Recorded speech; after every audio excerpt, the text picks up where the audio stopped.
Profitez de votre programme avec SD Access, marque accession de la Société dauphinoise pour l'habitat, engagée pour des constructions de qualité en Isère.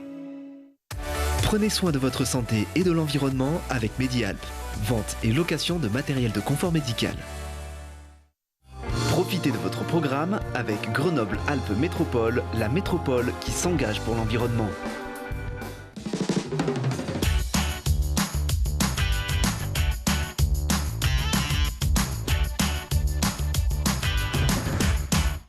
Bonjour à tous, je suis ravie de vous retrouver dans 6 minutes environnement. On fait le point sur l'actualité écologique du territoire. Pour que nos déchets ne finissent pas 20 000 lieues sous les mers, il faut les trier. Et l'une des étapes du périple soutenue par la métropole, c'est le compostage. Une habitante du Gard s'est vue remettre par les élus le 20 millième composteur.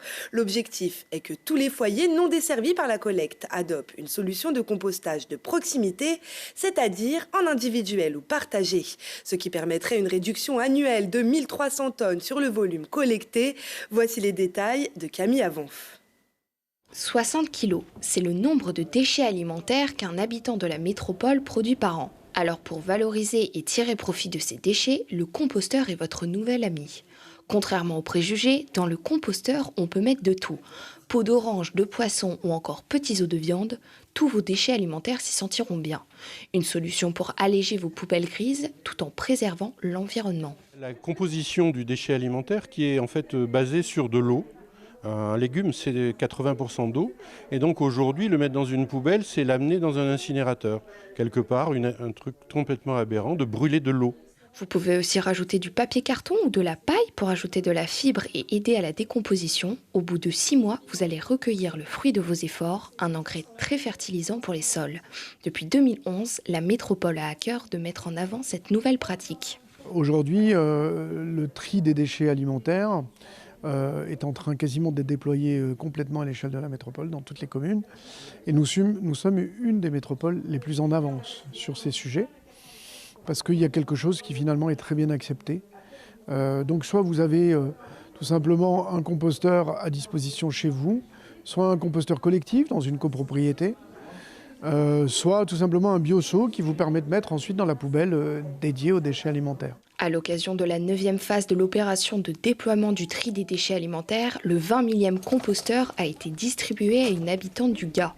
Une pratique qu'elle avait déjà adoptée, mais dont elle ne voyait pas le bénéfice. Je compostais déjà, mais de manière naturelle. Je mettais au fond du jardin entre 4 planches.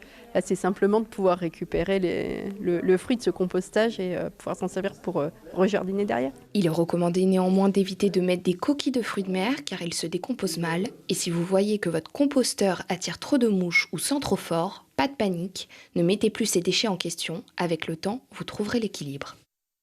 Et si vous n'en disposez pas encore, vous pouvez commander gratuitement votre compost sur le site grenoblealpesmétropole.fr.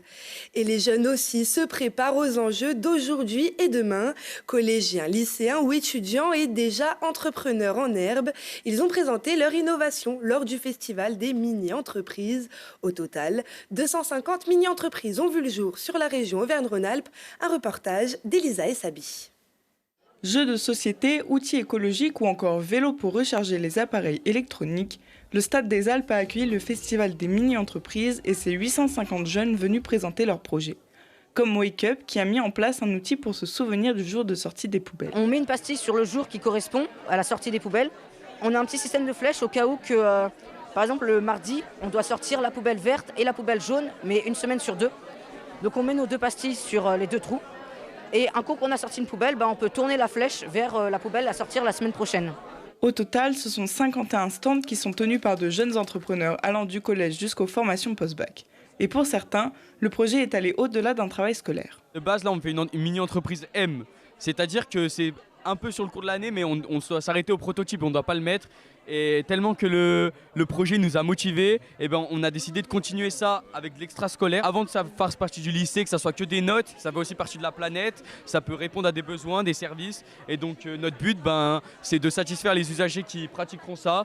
Chaque mini-entreprise a dû créer son projet de A à Z, recevant l'aide de leur mentor et de Entreprendre pour apprendre, organisatrice de cette journée. Nous, ce qu'on cherche avant tout à travers ce parcours de mini-entreprise, c'est que les jeunes prennent confiance en eux, qu'ils osent, qu'ils se dépassent, leur redonner du sens aussi à leurs apprentissages et découvrir le monde de l'entreprise. Donc nos parcours en fait sont basés sur une pédagogie active où les jeunes sont acteurs. On a envie qu'ils choisissent leur orientation et que ce ne soit pas une orientation subie.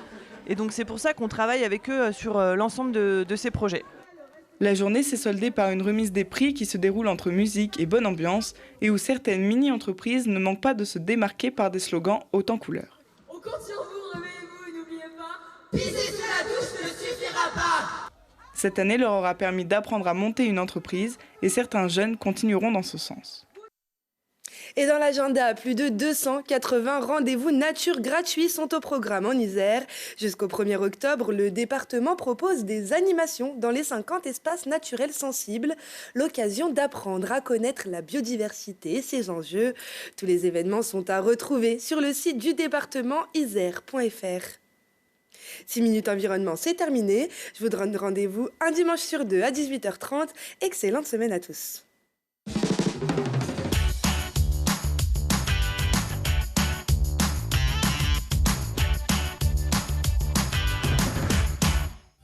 Vous avez profité de votre programme avec Grenoble-Alpes Métropole, la métropole qui s'engage pour l'environnement.